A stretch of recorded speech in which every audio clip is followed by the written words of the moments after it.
February 1st, 2023, a Chinese surveillance balloon entered Canadian and American airspace. The Chinese government said the balloon was a civilian airship used for meteorological research that deviated from its course. The high altitude balloon traveled even over Alaska into Yukon, Saskatchewan, British Columbia, even passed over Montana on February 1st. And by February 3rd, it was spotted over Missouri, continuing on an easterly course. On the same day, the U.S. Department of Defense finally woke the fuck up and alleged that a second Chinese surveillance balloon was flying over Latin America. Defense Secretary Lloyd Austin said on February 4th that 3 days earlier, President Biden had ordered the balloon shot down once it posed no risk to those beneath it. The balloon was indeed shot down at 2:19 p.m. Eastern Standard Time over South Carolina, and its debris was collected by the federal government. And of course, the conservatives who are bloodthirsty for war with China have foamed at the mouth. Jack Posobiec, Matt Walsh, Ben Shapiro, Megyn Kelly, you name it. Screaming bloody murder, retaliation, invasion of the country. Now imagine for yourself that the richest country on the face of the earth, the second richest country on the face of the earth, with the largest military on the face of the earth, is going to send one or two solitary balloons to spy on the United States.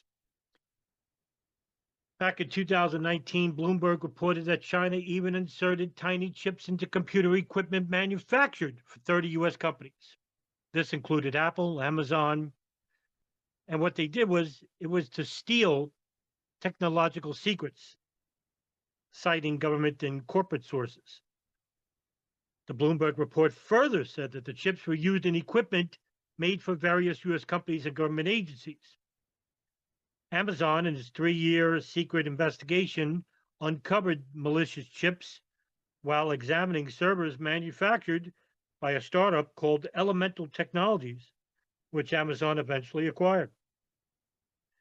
Bloomberg also reported that a unit of the Chinese People Liberation Army infiltrated the supply chain of component hardware maker Supermicro Computer to plant malicious chips that could be used to steal corporate and government secrets. That's not alone. 2020, CNN also reported that Beijing had been leaning on expatriate Chinese scientists, business people, and even students in the United States, according to current U.S. intelligence officials. There have been a number of high-profile arrests. Back in January, a former graduate student in Chicago was sentenced to 8 years of prison, spying on the Chinese government by gathering information on engineers and scientists in the United States. There was even a 31-year-old who was convicted last September of acting illegally as an agent of Chinese Ministry of State Security and making a material false statement to the U.S. Army.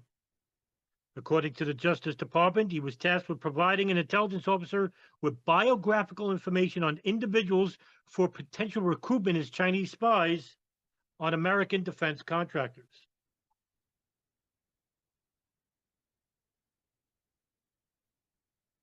Back in 2017, the Chinese government offered to spend $100 million to build an inordinate Chinese garden at the National Arboretum in Washington, D.C., complete with temples, pavilions, and even a 70-foot white pagoda.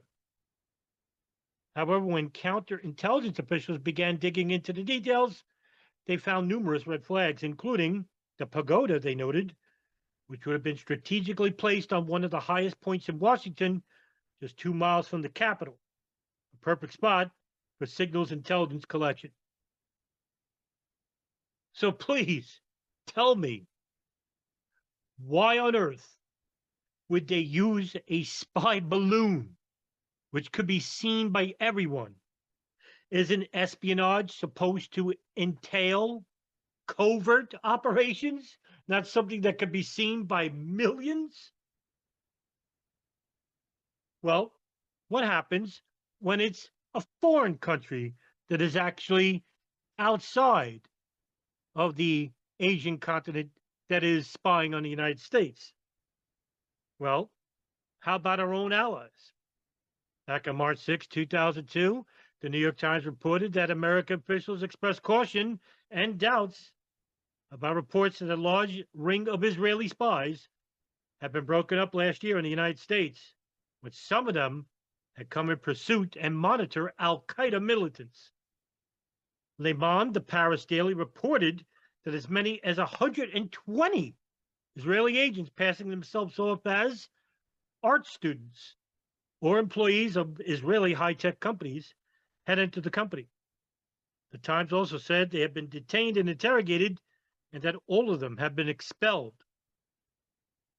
Information on the Israeli ring was said to have come partly from a 61-page report sent to the Department of Justice in June 2001 by a task force drawn from the Immigration and Naturalization Service, as well as the Drug Enforcement Administration, the FBI, and a U.S. Air Force investigation unit.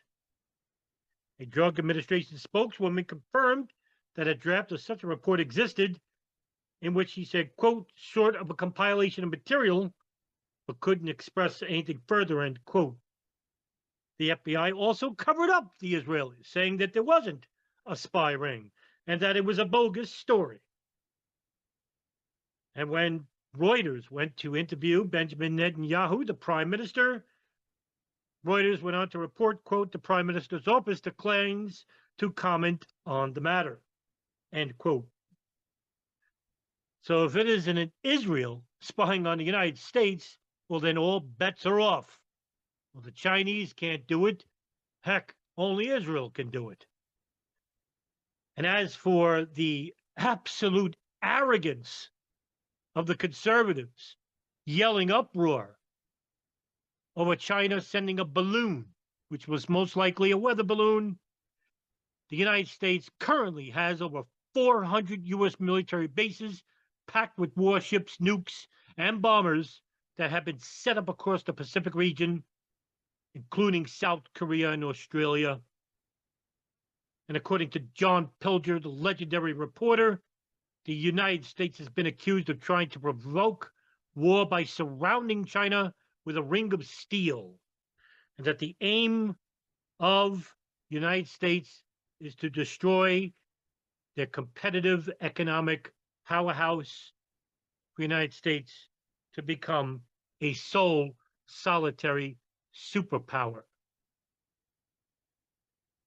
I think it's hypocritical and asinine that there are actually people out there who are trying to inflame the United States into a frenzy of paranoia and anger regarding China sending a balloon, which was not intercepted in airspace for 3 days,